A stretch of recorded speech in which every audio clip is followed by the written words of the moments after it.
اسلام آباد chamber of education and private educational society, گزارش یہ ہے کہ یہ جو گزشتہ کئی دنوں سے بلکہ کئی ماہ سے فلسطین کے اندر ہو رہا ہے، ہمارا دل اس پر بہت دکھی ہے، اور سب سے بڑھ کر ہمیں دکھ اس بات کا ہے، گزشتہ دنوں OIC کا ایک اجلاس ہوا، ہم بڑے خوش تھے کہ دشمن کو ایک سخت پیغام دیا جائے گا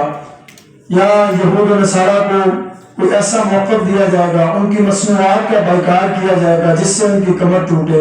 لیکن ایسا نہیں ہو سکا۔ یہ بدقسمتی ہے کہ آج ہمارے حکمران ان کے کانوں پہ جھونک بھی نہیں لی گئی۔ تو میں یہ سمجھتا ہوں کہ جو پرائیویٹ سکول اسلام آباد، راولپنڈی، جتنے تعلیمی اداروں میں، اور تو ہم کچھ کر نہیں سکتے، جو ہو سکا پچھلے دنوں ہمارے کچھ تعلیمی اداروں میں کیمپ بھی لگے جہاں پہ ان بچوں کے لیے امدادی سامان اکٹھا کیا گیا، ہم یہ کر سکتے ہیں۔ اور انشاءاللہ یہ جو ایک مارچ رکھا گیا ہے جس کو غزہ مارچ کا نام دیا گیا ہے، اس میں ہم بھرپور شرکت کریں گے، اور یہ شرکت کرنا یہ ہم